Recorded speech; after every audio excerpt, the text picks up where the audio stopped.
Hey everybody, welcome back to another video. This is going to be a little bit different than my usual video. This time I actually got the opportunity to visit with Peter Hurley, the world famous headshot photographer based up in New York City. So here's my video of that interview as I went up there to talk with him and brought my team up to meet him. Enjoy. All right, welcome everybody. Welcome back to another edition of Ikigai Leadership. I'm here in a special place here. This is not my normal spot as usual, as I'm sure you guys have known by now. I'm here with the amazing Peter Hurley. Thanks so much, Peter, for taking the time to talk today, man. Oh my gosh, Drew, I'm so psyched you came in. Yeah, This is absolutely. awesome. I wanted you to see the studio and hang out with you, but this is cool that we got to do this. The studio is awesome. Yeah, It's thanks. actually, I mean, the location's phenomenal, but this actually is set up. I mean, I'm blown away by how amazing this. So just so for folks, I mean, I brought my videographer and Peter already has everything set up here, which is pretty cool. So it was a little bit, it was still cool. I mean, James having a field day here figuring it out, but you know, we can take advantage of this amazing space. Super cool. So, no, I was excited because I knew when you asked me to do this and you were going to come up, I was like, I'll be ready. I'm going to have this place rocking and rolling by then. But Yeah. I think that, when did you start this, out of curiosity? YouTube channel I've been doing for a couple of years, since 2020 is when I started it. But the podcast I started only about 3-4 months ago. Really? Yeah, Wow, actually more like 5-6 months ago. But it's been going. I just finished season. This is gonna be our last episode for season 1, and start season 2 next year and keep it going. So I have fun with it, man. It's just getting Very people's cool. stories, hearing people's perspectives on stuff. It's a lot of fun. That's cool. Yeah, I'm trying to figure out. I mean, I built this setup just to do my own and have some friends that want to come by and do theirs. But so I'm like, I don't know what to ask people and everything. And I know, you asked me to do it. I was like, yeah, let's go. So Yeah, I'm I happy mean, to be on. It's awesome to have you on here, and I just typically ask people it's like whatever I'm curious about, about them and about their stories. So I mean, a lot of folks who are watching this will already know you, have an idea of your background and that kind of thing, but kind of brief. Who is Peter? Where'd you start? Like, what made you pick up a camera? I mean, we talked about this a little bit. You told us a story back in Denver, but I mean, folks who weren't there, obviously. Sure. So my name's Peter Hurley, and I was born in New Jersey. The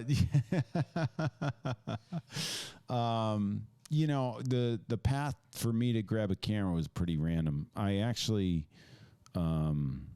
I didn't know what the heck I was doing. I went to BU and I was studying like human physiology, and I was like, I don't know what I'm going to do when I graduate. And I graduated and I sailed for the summer, as I always did. I raced sailboats all my life, and I was really into it.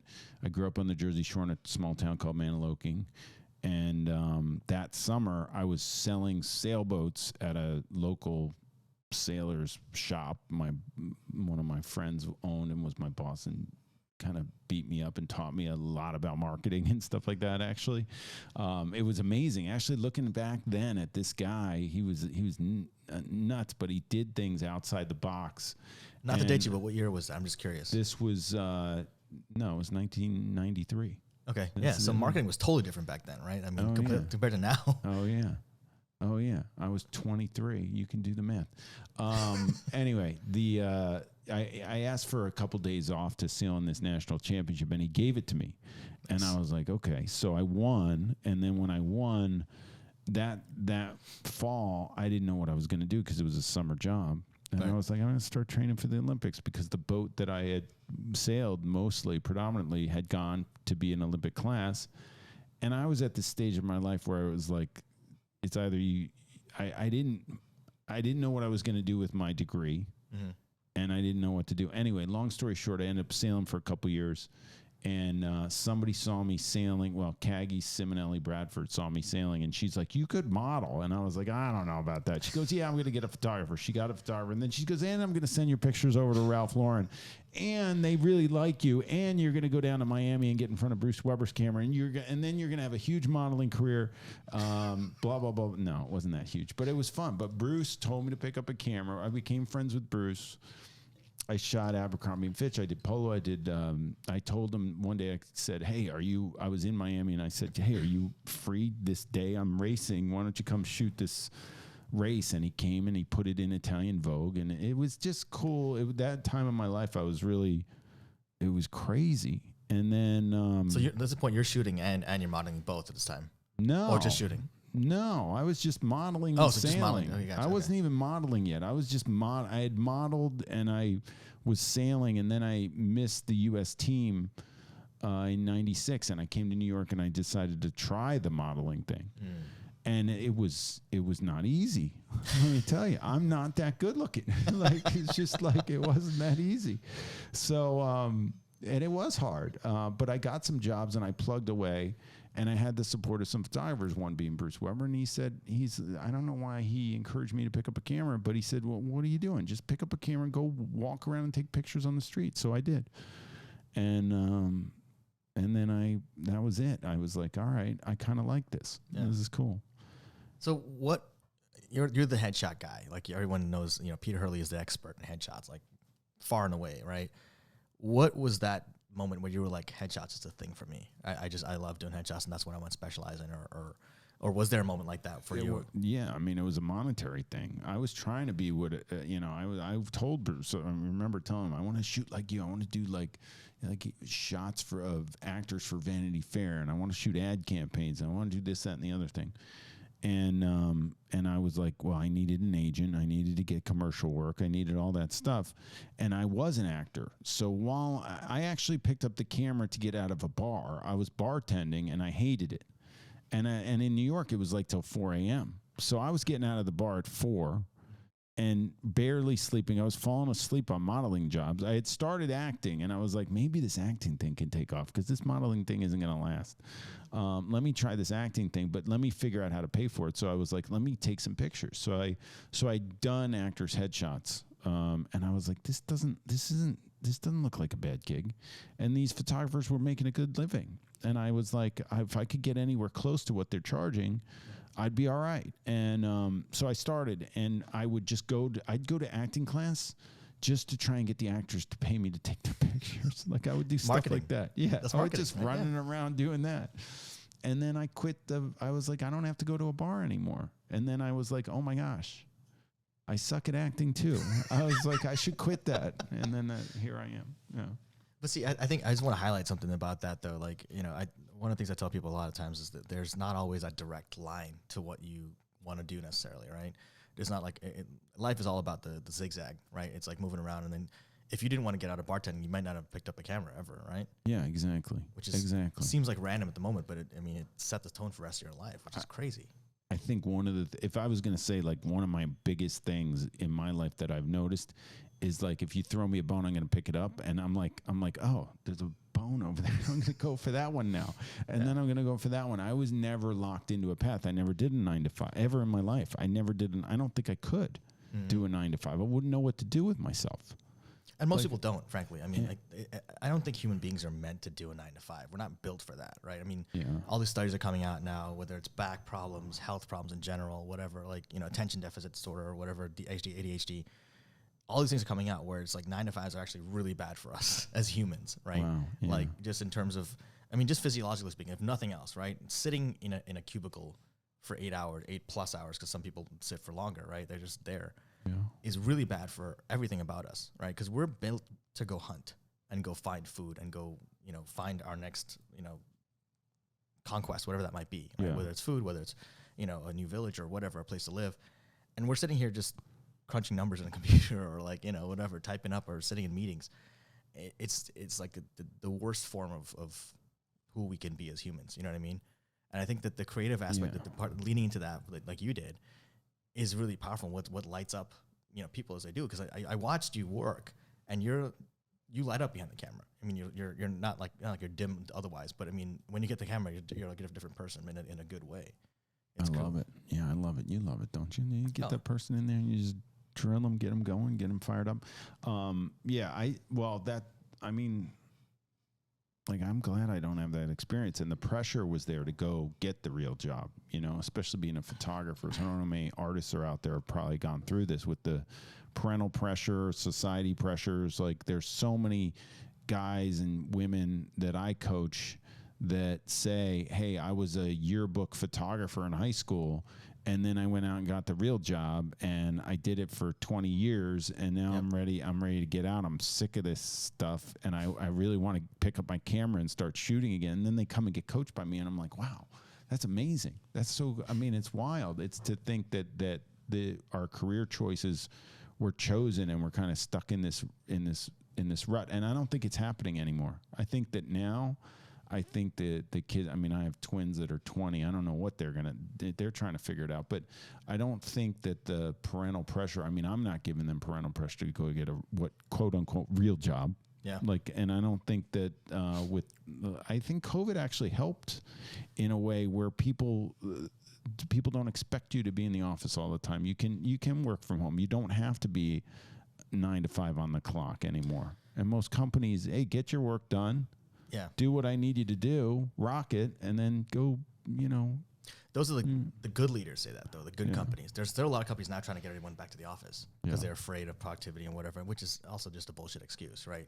It's just an excuse for control. They want control of the employees. And that's just, it's one of those things. I think there is a shift, though, for sure. COVID definitely had that effect where a lot of people now are realizing work can get done outside of the office. You don't have to have everyone in the office sitting there doing nothing. They can do nothing at home, right? Yeah.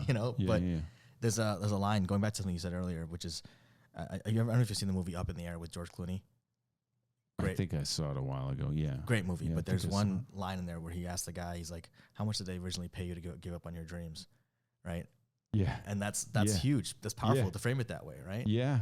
Because we don't frame it that way. We're like, oh, well, I got to get this job to pay for my life, and then 20 years later, fast forward, you just get caught up in the grind, and you realize 20 years have gone by. Wow, that's interesting. Yeah, my brain just went to, I got stuck in what I consider headshot land, which isn't a bad place to be. Yeah. But I never went the commercial. I never got the big commercial jobs. I mean, I've done them. I've done little things here and there over the course of my career, and they come when they come, but it's not like I ever went down that path. I'm not doing ads for print. I'm not, I just don't do much editorial. Like I always wanted that, never did it. And I kind of sold out because the money came in with the headshots. But now I'm like, wait a minute, hold on. This has been great. It's just been an amazing thing to be able to not only parlay it into growing the community that I've built, and having those photographers out there doing the jobs, and it's been awesome. It's been awesome. Yeah, and that community, I mean, the headshot crew is really, I mean, I've only been a part of it for a very short period of time, but it's a really cool community. And it's rare to find, and maybe it's not rare but from my experience, it's rare to find that kind of a community where everyone is really invested in everybody else growing, right? Where it is really collaborative. It is really very much like that all ships rise with the tide mentality. Because oftentimes you hear people advertise that, and there's like 20% of people that actually feel that way, and then the other 80 just out for themselves and trying to figure out how to leverage this and how to leverage that and how to make it their own. I mean, and maybe you don't answer the question, but just curious if you understand, if you've seen like a trend, but like what has been the difference for you that you've noticed with the different photographers who joined the headshot crew? In getting that, well, I think the one thing is that obviously I run the ship, so I called it an AFZ. And I'd use acronyms a lot, but AFZ is an asshole free zone. So, meaning, and I tell people point blank, look, the competitive nature of people is out there. I think it's, I'm competitive as they come. Like I train for the Olympics. I'm a crazy human, competition wise, but mostly I just try and focus it on myself. Yeah. So it's got nothing to do with what the guy's doing down the street. I don't care what the guy's doing down the street. I'm the one who has to go to work. That guy, I don't know if that guy's working today or not. I'm working. Right. I got shit to do. I don't care if that guy got out of bed or not. I'm out of bed at 6 or 7 and I'm rolling. I'm like candle burning. I don't fool around. Yeah. I go workhorse mode and it's game on. And that's why I knew I was kind of unstoppable because of the work ethic, but the work ethic was based on the love for what I'm doing. Like I don't feel like I'm working. I'm in the studio. I don't feel like I'm working. I just don't. But in going back to the photographers that I've been able to bring into the headshot crew, I think it's just the people that are seeing competition. I'll give you an example. Chicago. It's probably like, it's funny that New York I don't have as many photographers in New York competing against me for my own headshot work that I'm coaching. But I taught my first workshop and this guy comes in, he goes, why are you teaching your competition? And I was like, I don't know. I don't see it like that. Yeah. I was like, I don't know how long it took me to get for me, I'm going to teach you. I want you to succeed. There's enough to go around. What are you worried about?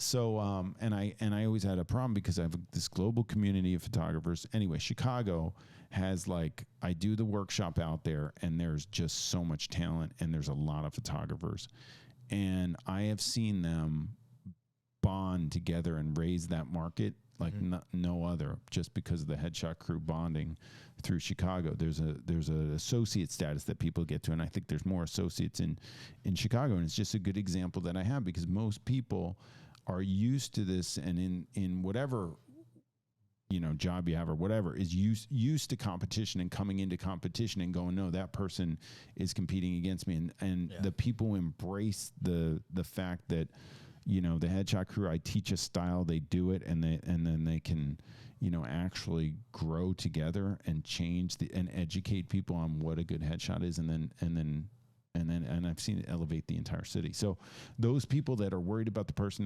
next to them don't stay long. Yeah, they just don't stay. So it's an energy thing. It's like a self weeding out process almost, right? Which is great. That's actually really cool. You don't want them there anyway. Yeah, exactly. What do you want them there for? They're not doing. There's a quote that I love, and I don't know. I think maybe Bill Gove said it. I don't know who said it. Amateurs compete, professionals create.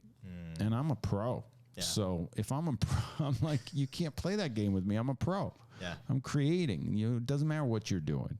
I love that. I actually love that. I'm going to use that quote because what I was thinking of was another movie quote. I do a lot of movie and TV quotes. But the one I was thinking about is from a movie called With Honors with Joe Pesci back in the day in like 98 or something. And the quote is, winners forget they're in a race. They just love to run. Oh, wow, that's cool. I love that I one. like that. Right. And that's exactly what you just described, like right? That. It's like you just love what you're doing so much. You don't care about the guy next door or that kind of stuff. And that's also part of that mentality. I knew you had a business coach for a while. And that mentality that you get when you work with a coach is like the getting out of scarcity and into that whole idea of abundance and just focus on creating as opposed to just worrying about everyone else is doing, reacting all the time. Yeah. And we talked about this briefly, the creating versus reacting. If you're reacting, you can't be creative. And when you're creating, you can't be reactive. Yes.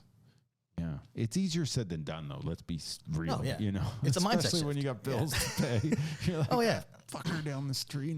Like, well, it's Maslow, right? If you're worried about putting roof over your head, you can't be worried about self-actualization at the same time, right? Yeah. You're worried about the very basic stuff like getting food, getting shelter, making sure your family is fed and healthy.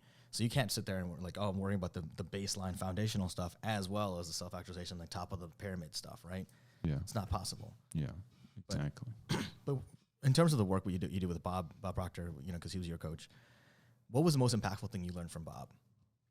Well, it was the first thing. I didn't know I was going to develop the rapport that I did with Bob years later. What happened was I was introduced to him in 1998 it was 1997, I think. Mm-hmm. After I was trained for the Olympics already, I worked with a sports psychologist for the U.S. team. And we were doing visualization stuff and some goal setting stuff, but I didn't really realize that I didn't know about goal setting or anything like that. Mm-hmm. I walked into a Bob Proctor seminar and my jaw hit the floor and I was like, oh my gosh, this guy's the real deal. This is crazy. And I think a lot of personal development, the same message is out there, think positive and set goals and work your butt off, believe in yourself. All that stuff is very similar. It's the message that gets delivered from the different individuals. So I always tell people, look, hang out with somebody that resonates for you. Yeah. So Bob just was it for me. It wasn't hocus pocusy, and it wasn't, it was just, I was just like, I'm going to roll with this. And that's how I built my business based on his principles. And it worked. It took off. It worked. I was like, oh my gosh, it worked so well that I forgot about him. So I started rolling and I was like, oh my gosh, I'm hitting every goal. I couldn't rub two nickels together before I met that guy. And even though I'm damn good looking, I couldn't make over $50,000 a year as a model, actor, bartender dude. That's why I was in the bar, right? So then I picked up the camera, and of course not to get into money, but the 100K goal was, I was a kid. I was in my 20s. I was like, I got to make 100K with this. I just turned 30 actually. And I was like, and then my wife got pregnant, and then we found out they were twins, and I had just started shooting headshots. I better make 200 now. And I'm living in New York City. And then the 2 went to 4 and the 4 went to 8. And anyway, the everything started with that trajectory into what I was doing. And what happened was I got so busy that I stopped studying and I stopped working on me personally because I was so focused on what I was doing. And at the time it was great because I was hitting goals and I was doing everything. And then the recession came in like 2007, 2008, and my income went backwards. And I remember it's very difficult to live in New York City and have your income go backwards when you got twins. So I was like, this is not good. And I kind of got burnt out with what I was doing a little bit. And then on a Facebook feed or something, another thing for Bob Proctor, I was like, I haven't really looked into Bob's stuff in a long time. And that's when I signed up for a year coaching with him. And that changed everything. That was it. And the thing is that, and he always pushed multiple sources of income. And the thing was, I had to have a human being in front of my camera, and I had to press the button to make any income from 2000 when I picked up the camera until 2009 when I took this course. And he said, you're going to figure out other source of income. So that was 2009. In like 2016 or something, he brought me into one of his seminars to shoot people, and he brought me up on stage to talk to them, and it was very cool. And I remember before I went up on stage, he was talking about source of income. And he goes, Peter, how many sources of income? Yeah. And I was all proud. I'm like, Bob, I have 8. And Bob goes, 8? You should have 800. And I was like, and he's right. And he's right. So I always coach my people, not only on photography, but on multiple sources of income. And I'm constantly trying to evolve to figure out, this, for instance, I'm going to start a podcast. I don't know why. I'm just going to try and figure out how to monetize. I'm like going to start talking to people. Like, it's another source of income. There you go. Check it off, guys. Start a podcast. There you go. So, what? Hey, you never know, Yeah. But that was the thing. So now I'm back on track with that information, but it took me I was probably stopped studying Bob when I started shooting headshots. I was so busy. For 7 years, I wasn't really growing or anything. I was growing, and my business was rocking, but it didn't take off to where I am now without studying that stuff. So yeah. Yeah. What was the inspiration to start the headshot crew when you first did it? Well, what happened was I was minding my own business in here, just shooting, and the F-stoppers walked in. Mm-hmm. So F-stoppers, for those that don't know, it's like one of the biggest photography blogs in the world now. But then they were just 2 guys that worked at a camera store that decided to start a blog. So they said, hey, what if we contact some photographers who we like and we'll go interview them? So they showed up at my studio and they did an interview for me. And then the thing went nuts. And then the people loved it. It was just one little video and people loved it. Photographers loved it. So they said, hey, why don't you teach a tutorial? They had never done a tutorial before. Mm-hmm. Now they do tutorials up to wazoo, but they were like, why don't you teach a tutorial on headshots? I was like, the only thing I have ever taught is sailing. I don't know how to teach photography. The other thing that I love about what I do is that I'm self-taught. Like, I never took a course, so I don't know any of the lingo. To this day, like, people will laugh at me that I don't know some photography lingo. I was like, I don't care. I make more money than you. It's just like, I don't care. Like, I don't really care. I mean, I shouldn't say that, but it's true. No, I do. I'm very fortunate. But the thing is that it's a medium where trial and error works. And if I can say anything to anyone, if you are in, your genius is going to be capped on something where you might learn from somebody. I don't want my genius to be capped. So I don't want to know. Like, I don't want you to teach me anything, because I want to figure it out for myself, because I'll do it the wrong way and it'll be right. Like, I always tell my students, and I do teach, so I do have to teach them, and I want them to learn from me, obviously, but I want them to grow and go. So I always say, break my rules, go. Yeah. Break them. Do them, show me you can do them, but then break them. So anyway, when I agreed to doing that tutorial, by the way, it changed my life. Talk about multiple sources of income. It's probably one of the most successful. I have one of the most successful tutorials in the photography world ever. Probably could be. It's got to be top 5 or something. Anyway, but I know what I have. I think I have the #1 most successful photography workshop ever. Yeah, the headshot intensive. So what happened was they were like, you did the video, now you got to do a workshop. And then my web developer was like, well, what are you going to do with all those people once you teach them? I was like, I don't know. He goes, well, why don't we make like a place, like a Facebook for photographers? I was like, okay, make that. So we made Headshot Crew. And then so what happens is I did the tutorials, then I did the workshop, then they go into the Headshot Crew and I coach them there. So it was all like that process. And it was all because the F-stoppers knocked on my door. Yeah. Like, again, it's one of those things where like you didn't plan for it, right? Just like a sequence of events that just like led to that. And got you to the place where you're at right now, which is amazing. No, and they just passed a million subscribers on their YouTube channel. Nice. So they were telling this story they were telling on that live they were on, and he's like, that guy didn't know anything, and he was, and I'm listening to him, and we're very close. So so he knows that I agree with. He's very smart. It was Lee Moore. He's just a brainiac guy. And so he's smarter than me. So I just listened to him. I'm like, he's right. I didn't know. He's right. Because I got frustrated about my teaching because I didn't know. Like, I really don't know. Like, I know he would be like, well, he'd move the light. I'd be like, why'd you move the light? And I'd be like, well, because it didn't look good. And he goes, but why didn't it look good? Like, people have to learn. You have to say why you moved it. I don't know. I didn't like this or that. It's very difficult to teach photography. And I didn't realize that. So anyway, so it's like that kind of thing needs time to marinate and sink in. Yeah. I mean, it's art, right? Yeah. You're teaching art, right? And so I think that's part of the challenge is like you said, like you know when it looks good and you know when it doesn't, right? You don't necessarily know the technical reason why it doesn't look good to articulate that to somebody, but you know it just doesn't look good. So like, let me try this, let me try that, and let me get it to the point where it looks good, right? And that's how I learned Photoshop the first time. But I teach coaching at Georgetown, right? And so like I tell them, say something similar is like learn the rules so you know when to break the rules, right? Like you want to know the rules and then you can do whatever you need to do with your style, make it your own, right? But at least learn the basics and make sense. And like you're saying, like, you know, you're teaching people your way and then improve on it, like build on it, make it better. And that's at least my experience wise, that's a more powerful way to teach and to really help people to grow as opposed to like do it my way or else. And then that's it, right? Oh yeah. I mean, I kind of say that at the beginning because their stuff sucks if they don't. But I'm like, look, you could break the rules once you do it this way. Right, exactly. Yeah, you don't want people breaking the rules before they even know what they're doing, right? Because then they're just going to wonder why they're not successful long term, right? So, no, that's again, the chance stuff is always fascinating to me. And so, obviously, Bob was a big impact on your life and an influence.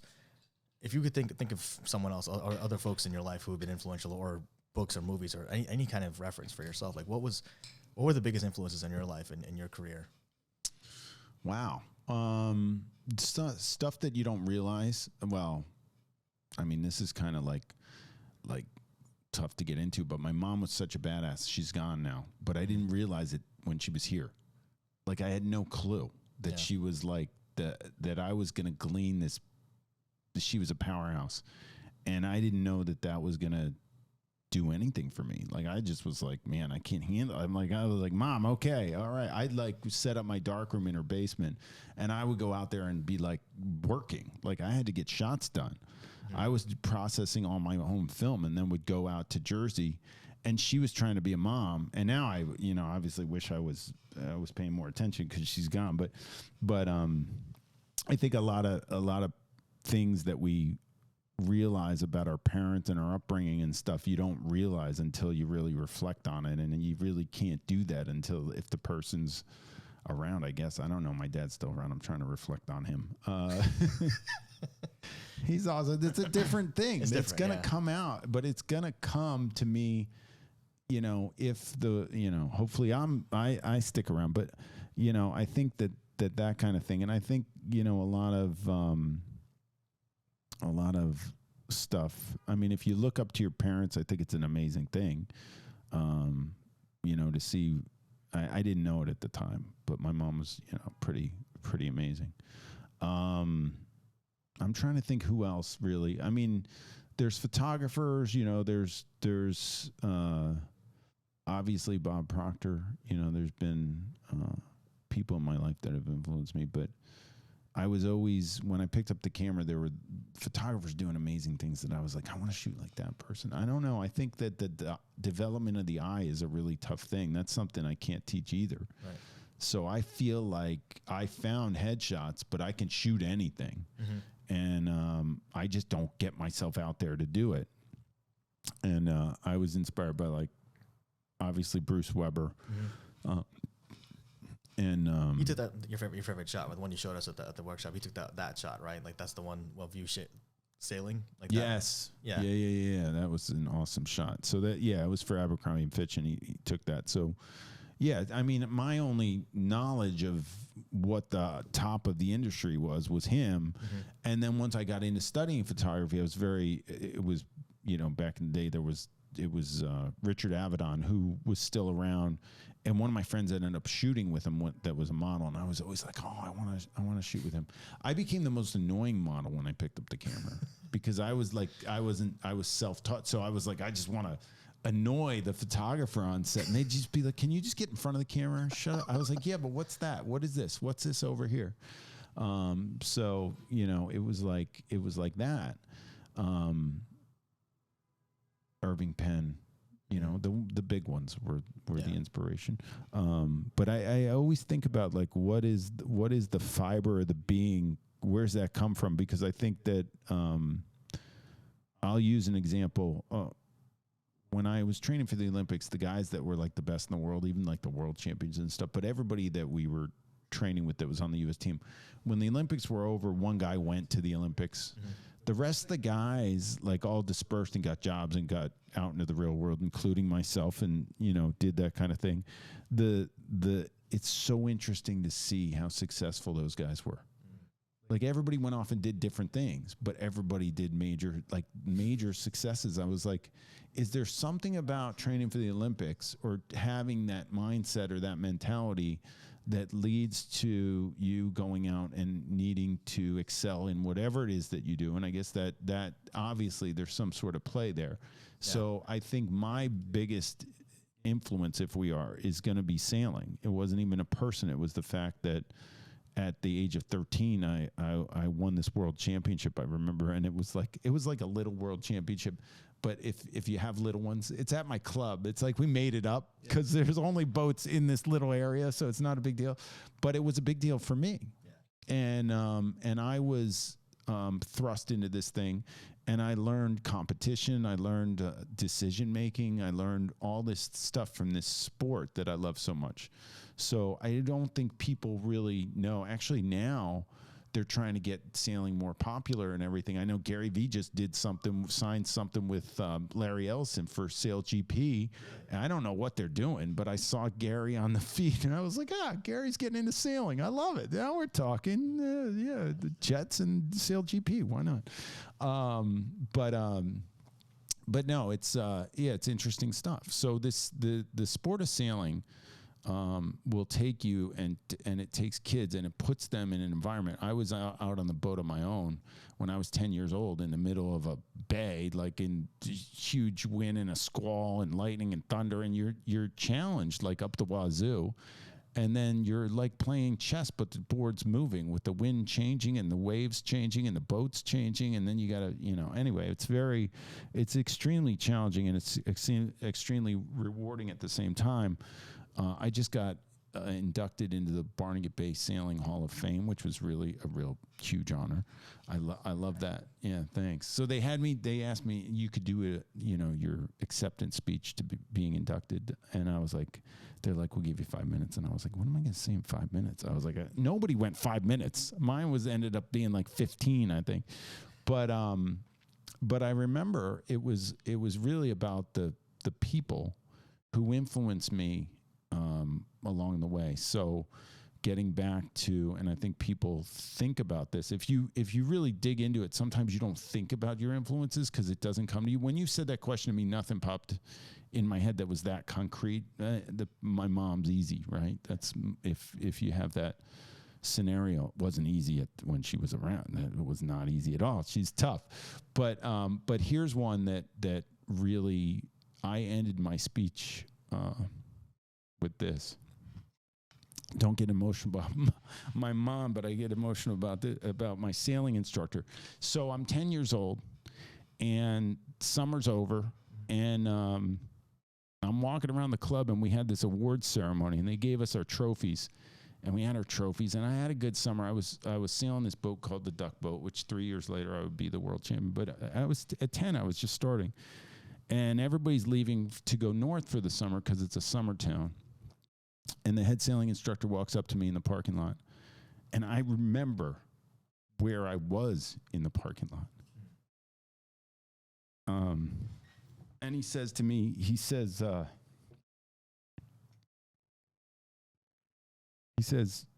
it's been a privilege to watch you grow and coach you this summer. He said, you're a natural. And I can't wait. He was leaving. He wasn't going to be the sailing instructor. The sailing instructors usually don't stay more than a summer. I did it, and you stay one place for one summer maybe. And he said, I can't wait to see what you do with it. So I ended my speech with that. Yeah, that was the moment. Shit. His name was Paul Magno. He's a good friend of mine, and I sail against him now. But he did that to that 10-year-old, and I just was like, that was it.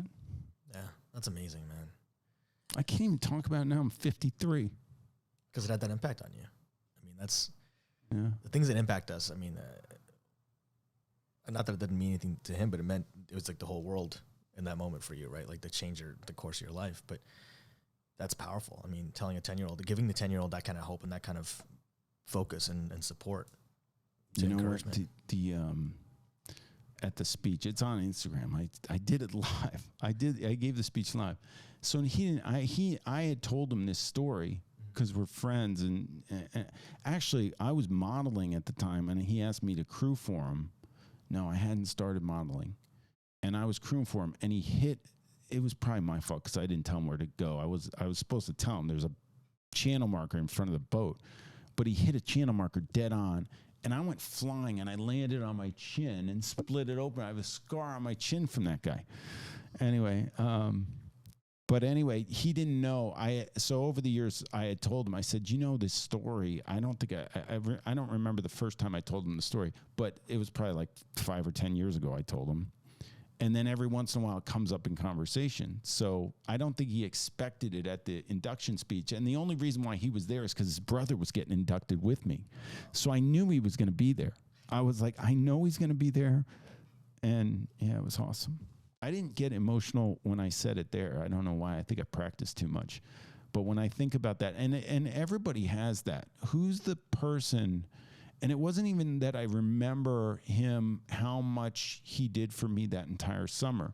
I remember that encouragement that way at that moment. And that was the thing that I always go back to. And all my success in life, everything has revolved around a sailboat. Because the sailing was my identity, and and then somehow I picked up a camera, and I don't know how that has to do with sailing, but I have incorporated the two very little. Some of the sailors out there, I get to photograph sailing every once in a while. So no, but I mean, I think something about that, like that you mentioned, the kind of the tenacity and resilience you built being out on the water, right? Having to deal with all the moving chessboard, so to speak, right? And I think about it. I had this conversation with someone a little while ago. I forgot who I was talking to, but we're talking about traveling, right? And traveling the world, and how the experience when you travel by yourself in a place where they don't speak English or they don't speak your native language or whatever that might be, is so much more rewarding and so much more growth is involved in that experience than it is going to like a country where they already speak your language, right? Like going to London, it was cool, amazing architecture, all that kind of stuff, history and whatnot. But going to Japan, totally different experience, and the growth, because you have to look inward. I think the same thing is true when you're talking about sailing, or it's just you on the water, right? Yeah. So you have to look inward for that kind of growth and that kind of resilience. And what do I do next? I got to ask myself that question and then just try it out and see what works. And I think the camera sounds like that. Like figuring out the camera was almost like figuring out where to go in the water. Yeah. I parlayed that into the camera. Yeah. So little knobs on a camera as opposed to trimming sheets on a sailboat. But yeah, same thing. But I love what you said. I love travel. And I feel like the challenge, travel is so stressful and so rewarding at the same time.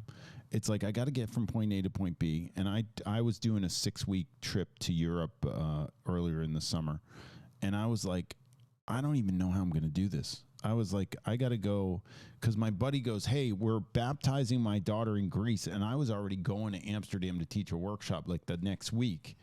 So I was like, he's like, would you come? And I was like, I'm going to be in Amsterdam the next week. If I move it a week earlier, now I'm in Europe 6 weeks instead of 5. I was like, all right, I'll go.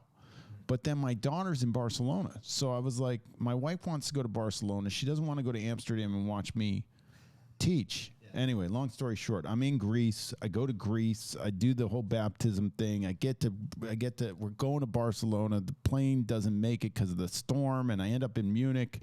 And I've got this photographer's there, so I'm like, hey, I'm in Munich. And then Fabio comes, and we make him associate in Munich while I'm getting lit up at the Moxie and by the airport or whatever.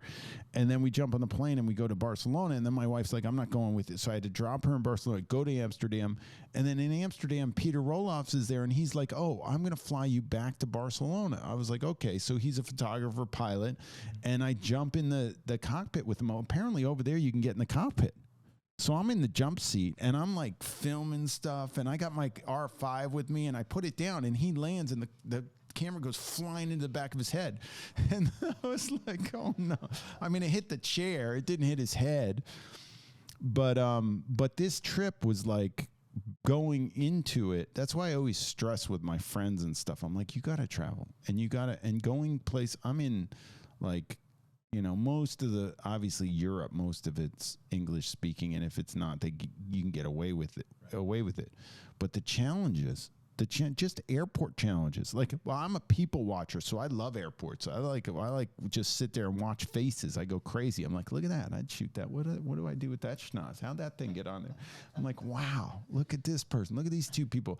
You know what the coolest thing is? Because I'm a facial conveyance strategist, is that I sit in airports when they're not speaking the language, and I know exactly what's going on in the conversation by the facial expressions. So I'll be like, oh my gosh, I'll be in another country and it doesn't matter. I just watch the face and I'm like, yeah, I got what's going on there. I got it all. I took it all in. But yeah, I think that if people haven't traveled and gone through that, I think the amount of growth and stuff, I just think it's cool. I didn't leave the country until I was 23. I think when I started training for the Olympics, I went to Europe, my first trip, and I hadn't left till I'm 23. I think I brought my girls out of the country when they were like 4. I don't remember where we went. I was like, I'm starting them early, let's get everybody traveling. And it's just been awesome. The globe's just getting smaller and smaller and smaller. And when my friends say that I have friends that are like, I don't want to go anywhere or do it. I'm like, get your ass out there. Come on. Yeah, get out of your comfort zone. I mean, that's the thing. Is like, you stay in your comfort zone, you're not going to grow at all, like not even a little bit. But you get uncomfortable, you have to grow. You force yourself to grow, like especially in situations where you got to rely on yourself and be resilient and deal with stuff. I think it's daunting. Like I was setting this trip up, and I was like, how am I going to pull this off? Because I had workshops to do, and I had sailing to do, and I had a big job in Paris that I had to shoot. I had to shoot a CEO in Paris before I was doing it all, and I was setting it all up, and I was like, and I got home and I pulled it off, and I was like, wow. Was I worried about? I mean, it was challenging, but it was like so rewarding. I was thinking about it when I got to some airport, and obviously something didn't go well. And I was like, all right, well, this is what's thrown at me. I'm going to do, why is this happening? All right, let's see what happens. And I was like, I'll just deal with it. It was great. Yeah. But in another country, though, a lot of people would freak out about that. A lot of people would have that kind of like breakdown, kind of like moment, I feel like. And I think, again, part of that's it's a mindset, right? It's a mental shift where it's like, I'm going to figure this out, as opposed to I can't figure this out, right? It's like, instead of I can't, or it's how can I figure this out? What can we do here? You know what I mean? It's like, you can make it free to do that. Your brain, allow your brain to do it, and it will, right? It's so interesting. And I think human nature is to help other people. So if you get in a fix, or a bind, somebody's going to help, step up to the plate and help you out. I mean, there's a lot of corners of the planet that I haven't, gone to yet that I would be kind of cool, Where's your number one right now thought in terms of like place you want to go to? Well, I wanted to, it always has to do with sailing. So there's racing all over the world, but I was like, I haven't raced in South America in a while. I haven't raced in Africa in a while, but I've been, but I just haven't. I haven't gone recently. Somebody asked me to go go on safari and bring a group of, like, do a workshop on safari and stuff. I was like, headshots of animals, great, I could do that. I don't know. I never did that. Maybe I should do that. I've heard great things about Africa and going on a safari, so maybe something like that. I don't know. Right now I'm looking at. I always put a workshop where my races are, so we'll just see where the races end up and where the workshops end up and go from there. Nice. So what's next for you and in terms of, you got the headshot crew, you got the workshops are doing amazing, what's next in the plan for you if you have a plan yet? Well, one of the things I just started doing, a lot of photographers, segue into doing video, and I think video's hot right now. I mean, everybody needs a video, and you got to be shooting content all the time. I'm shooting content for my social and for myself all the time. I figure, why not I do some for other people? Yeah. So I think the skill set that's been honed for the last 20 some odd years, when people, I don't know if you notice this, but when people step foot in front of a camera, they act a little strange generally. Yeah. So just a little bit. Our job is to get them to chill out. So I was like, I'm a master at this. This is like, if I was going to say I master anything, it's getting somebody to chill out in front of the camera, or trying to figure out how to persuade them to chill. Yeah. And that works whether it's a still camera or a video camera. I found a lot of people don't, when I was acting, I think my acting classes and stuff helped me immensely with growth. Obviously I sucked at acting, so I was not meant to be an actor, but I did get the acting skills from being in the classes and doing the things and pushing myself and pushing my arms, and there was a lot of growth there. But that's the thing, is that the camera sometimes stifles people in such a huge way. And if I pointed at them and I could talk them out of it, that's a good skill. So I was like, I'm going to do some videos and get some people rocking and rolling and do that. So that's one of the things that I'm working on, and I'm excited to do is to work with people for their branding videos and stuff like that, and to tell their story and about how they're changing the world, or doing whatever they're doing for the planet or their customer, or just to help people out here while we're revolving around this big ball of fire. I love that, man. That's awesome. Yeah, because video, I agree. Video is the most compelling form of media right now out there, and it's not going anywhere anytime soon. So that's cool to make that pivot for yourself. And obviously you're going to continue doing headshots, but yeah, if you could shoot something else besides headshots, what would you want to shoot? I only want to shoot when there's a human being in the picture. Mm-hmm. I don't shoot, and I want to direct them. Yeah. I like direction. So it would be anything, it would be more of the stuff that I've already done at a grander scale, I guess. I don't know what that grander scale would be, but I guess it would be, being a go-to guy for somebody, that needs a portrait for some important reason, and they would have to be like, this is the guy I'm going to. I have that with a large group of my clients call me when they need stuff, and I want to be their go-to guy. So that's kind of what I'm doing. So I'm working on that. I'm also working on one of my things in my message. I don't know if anybody wants to check out. I did a TEDx talk with a psychologist, and they asked me to talk about like portrait photography for this TEDx Cambridge, and I was like, at the time, I was like, I don't know what's like. I look up to TED and TEDx is like, I was like, those things are cool. Like, I don't know what's so special about me that I should talk on that thing. But the coolest thing I had going on at the time was I was working with Dr. Anna Rowley, and she was, we were talking about how the camera affects people psychologically, and how our appearance affects how our relationship with our appearance affects us on a daily basis. So I always say that like your relationship with your appearance is a side door to like your character. Part of your character is baked into how you feel about your appearance. Yeah. And I don't think people take that very well. I was like, well, it is. It's just like, I hate when I show people their picture on the screen and I hear that, and so many people do it. Oh, that's terrible. Oh my, I had the person in here today did it. Oh my gosh. I had another person go, oh, that's great. So I had the person saying, oh, that's terrible. I'm not photogenic. I don't know. I'm not good in front of cameras. Meanwhile, the picture looked great. And then I had the other person that was like, oh my gosh, I look so good. And I was like, you're a gem, and this is what I get every day. So that's an underlying theme. We're wrapped in this body of ours that our parents gave us. We won a lottery, and we ended up on planet Earth, and this is what we got. So if people are running around thinking of it negatively, I think I don't love that. Yeah. So I'm working on a talk to open people up to the conversation of changing the relationship with their appearance, and then discussing that in a grander scheme of things. So we'll see where that goes. But that's something that is definitely going to come down the pike for me, because if you watch that TEDx talk, it is the start of it. So, and in that I said I was shooting Miss Universe, and she turned to her. I was shooting her for a cover of a magazine after she won, and she had gotten married already. Her husband was in the room, and she turns to him and she goes, "Honey, I can't stand my face."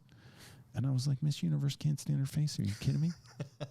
So I called her and I said, can I use that story in my TEDx talk? And she's like, yeah, you can use it. That's how strongly I feel. I was like, you can use it. I was like, okay, cool.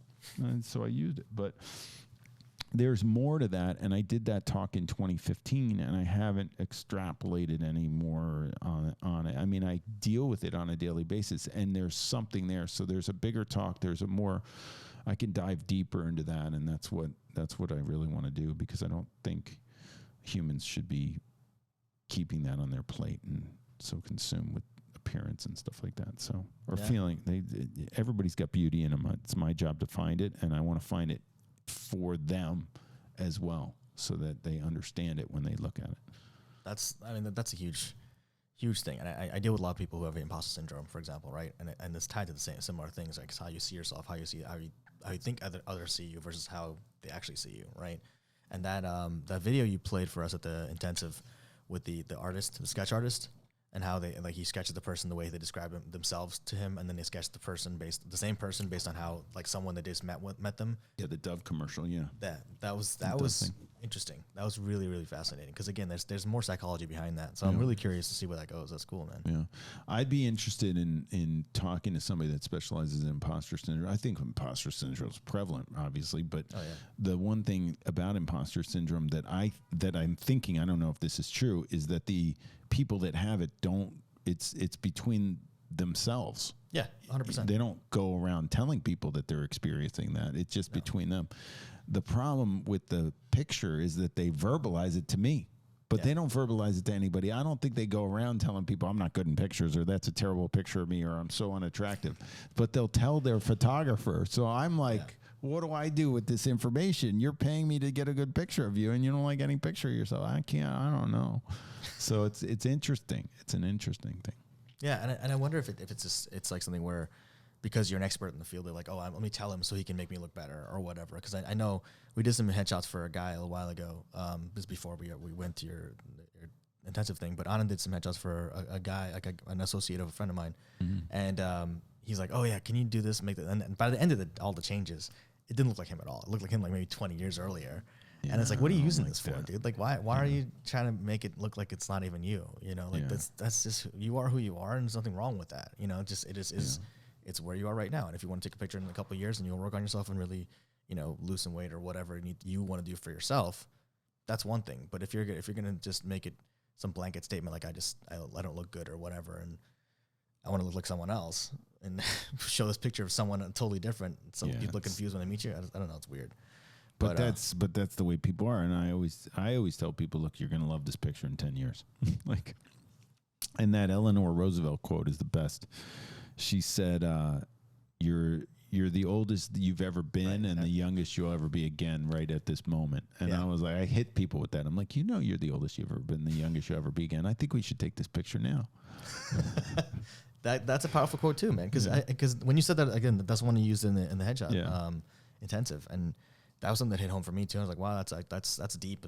That's really deep, and it's true, and it's compelling in some ways too, because you're never gonna be none of us are ever going to be exactly where we are right now, right? Ever again. Like, even things might be the same location or same whatever, but this moment's not going to come again, right? For whatever it's worth, but good moment or bad moment, whatever. Yeah, yeah, yeah. I think that as. Do you notice that, like, as you age, the give a fuck factor just goes in? All of a sudden, I'm like, I don't care as much as I did 10 years ago. I'm like old now. I'm older now. It's rapidly fading for me as well. It's like amazing, right? And the more you're still young, come on. Well, yeah, but I mean, I also deal with a lot of BS a lot of times. I mean, not that you don't, but you know as much as especially as business owners, we deal with a lot of bullshit over time, and it goes. I feel like the more you deal with, as long as you're resilient about it, as long as you have a resilience mentality, the more you deal with, the less tolerance you have for it. Because you're like, okay, well, I'm not doing this again. I'm going to learn my lesson and set boundaries and make it so that, again, asshole-free zone, right? You make your life an asshole-free zone, and suddenly you're a lot happier. Yeah, there you go. Yeah, get toxic people out. Yeah, that's always a big one. Yeah. James here, actually, he did a documentary recently on a covert narcissist because he went through an experience with one really close to him and fucked a whole lot of shit up for him, unfortunately, but he's recovered from that, thankfully. Wow. But that's a huge one too, because a lot of people don't even realize these people are in their lives, and then they feel obligated to keep them around, right? Mm-hmm. Because like, oh, I've known this guy for so long, or he's my brother, or he's my cousin, or whatever. I can't get rid of him. Yeah, you can. Yeah. You probably should, it's probably better for everyone if you do. Yeah. So interesting. Yeah, it's fascinating stuff, man. Human psychology is always fun, and that's also why I like your approach, because you do take that psychological approach with it. And I think that's also part of it because you taught yourself, so you don't have that. You're not hampered by that mentality too. Like, I don't know anything. That I don't know anything mentality frees you up to be like, I can absorb everything and put it all together in a really cool package that isn't bound by the rules of this particular context, right? Yeah. Whereas people who are confined to that, like technical this and that or whatever, there's nothing wrong with that. That's great, but at the same time, it's like, okay, well, you're also only going to stay in that lane. You're never going to leave that lane, right? Yeah. So that allows you to be more creative. I think so. I think that people go through a lot of different areas of growth. This is kind of interesting. I did this Google, like this guy comes to me and he goes, hey, you don't have that many Google. I'm just not good at asking people to give Google reviews or something. Yeah. So he's like, I got this AI generating Google review thing where, it doesn't generate the review for the person, but what it does is it takes your like email list of your clients, and then it figures out, because Google doesn't like if they all give you reviews in one day or something. So it's like this thing that takes it over a course of years or whatever. So all of a sudden, like I said, try it, because a lot of the photographers are using it, and it's interesting. I think the AI part of it is in the responses, and I'm like, because it responds from, and I was like, no, I want to respond, right? But I should go in there. Anyway, long story short on this is that it was contacting clients of mine over the course of my career, and then people who didn't review would be like, oh my gosh, I had an amazing session with Peter, and I'm like, wow, that was like 12 years ago, and they're giving her a Google review. Now this thing really works. Cool. Yeah. All right. So now I went from 100 reviews to over 200 reviews, and it worked. But then it also has this, hey, how was your shoot with Peter? And people will click in it, and then they'll write something that about the shoot. And I remember those way more than the ones that are positive. Like, and there were things that I was like, wow, I needed to grow. I remember that situation. I think I was too tough on myself and my clients when I was, and the people that worked with me. And I think that I needed some growth, and to turn, for me, I was like the artist. I was like, you can't mess with my art. Don't be messing with my art.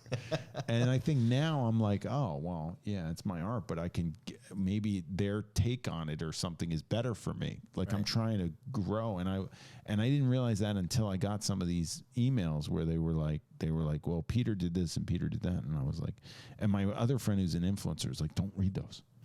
And I was like, yeah, but I want to know what I'm not feeling like, I feel like I need to grow. And if I wasn't, like, it enlightened me. It was like, oh, I was that strict. Like I had, I was just tough stuff. Like I'm very tough on the people that work with me, and one of the clients said, well, he made the makeup artist cry. I was like,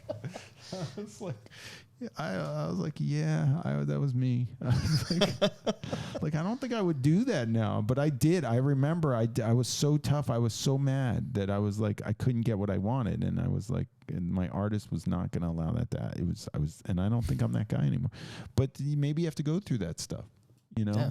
So anyway, it's all. Yeah, I mean, reading the negative, or I would say, as long as it's constructive, but then reading those reviews that they're not always positive.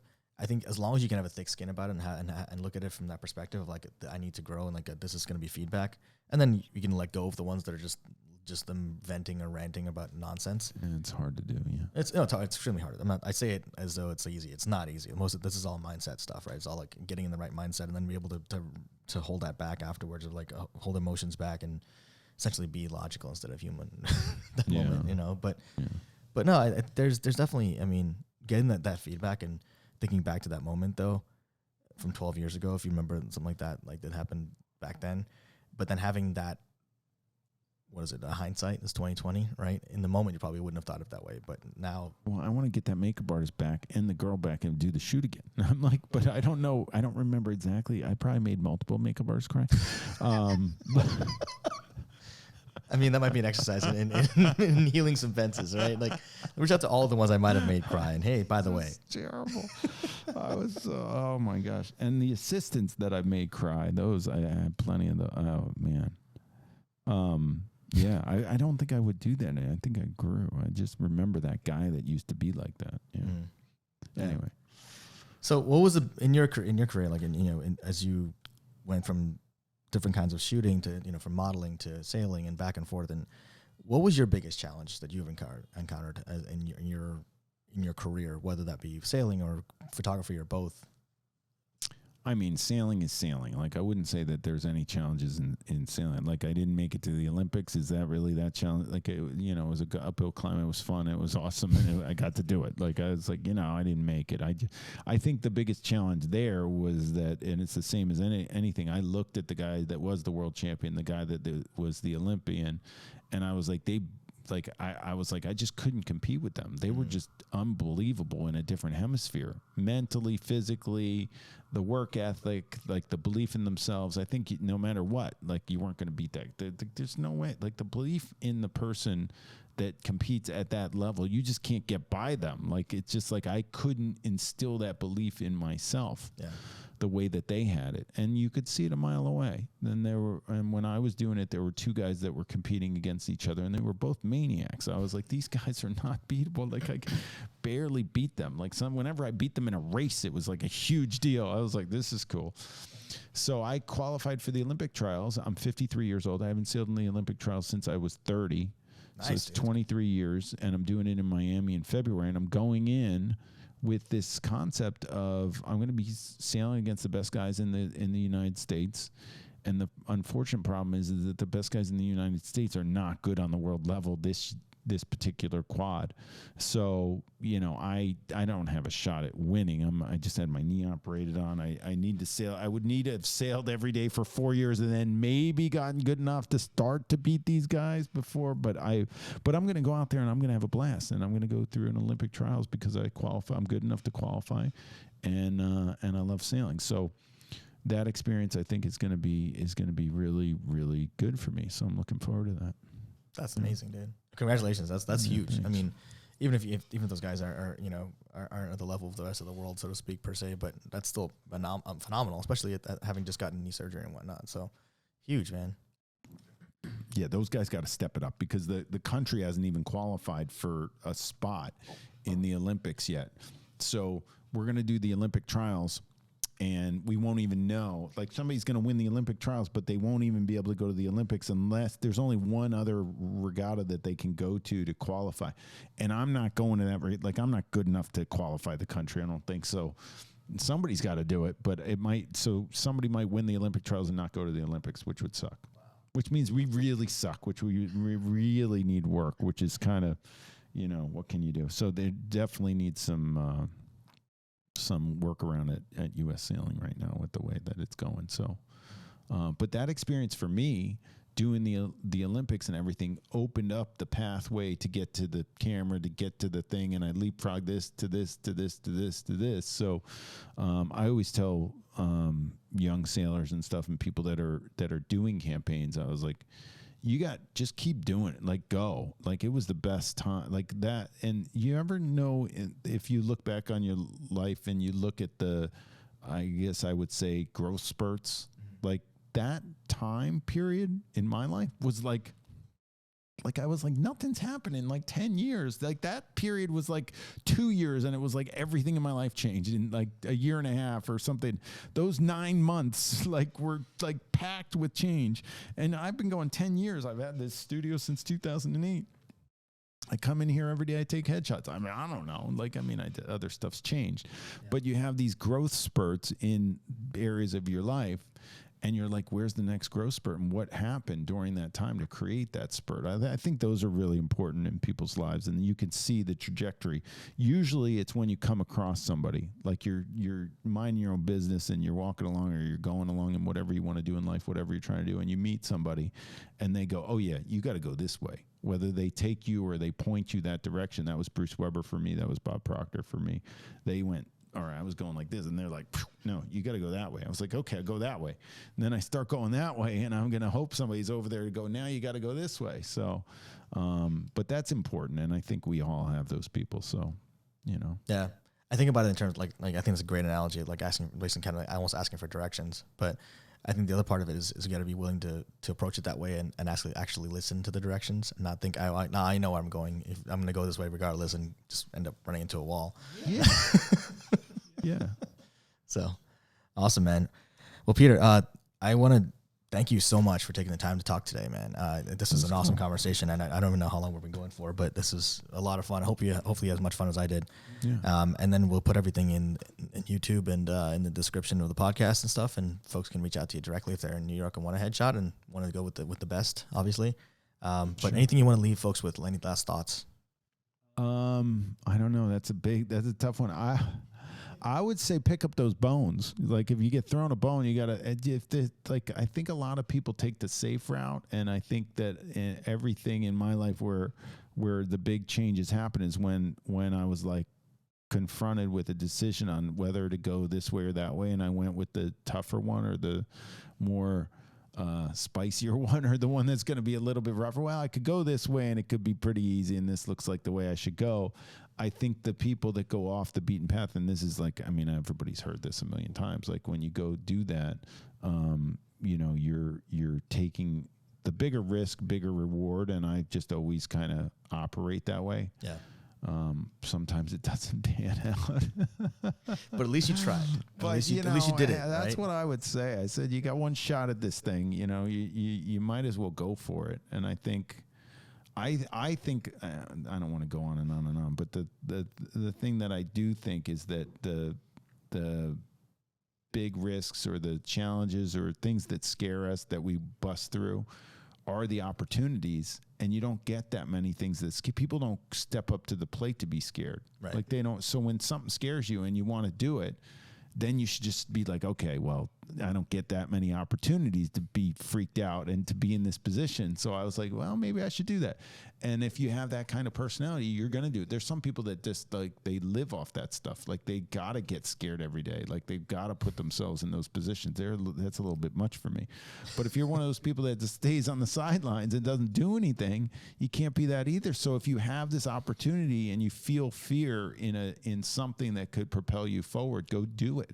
That's probably the best thing I got. Yeah, and even if people heard it a million times, sometimes it takes that 1,000,001 for them to hear it, to actually act on it. So yeah, people hear this stuff. Yeah, it's just delivery. Exactly. Awesome, man. Thanks so much, Peter. Yeah. Appreciate it, man. Thanks for having me. Thanks, cool. guys. All right.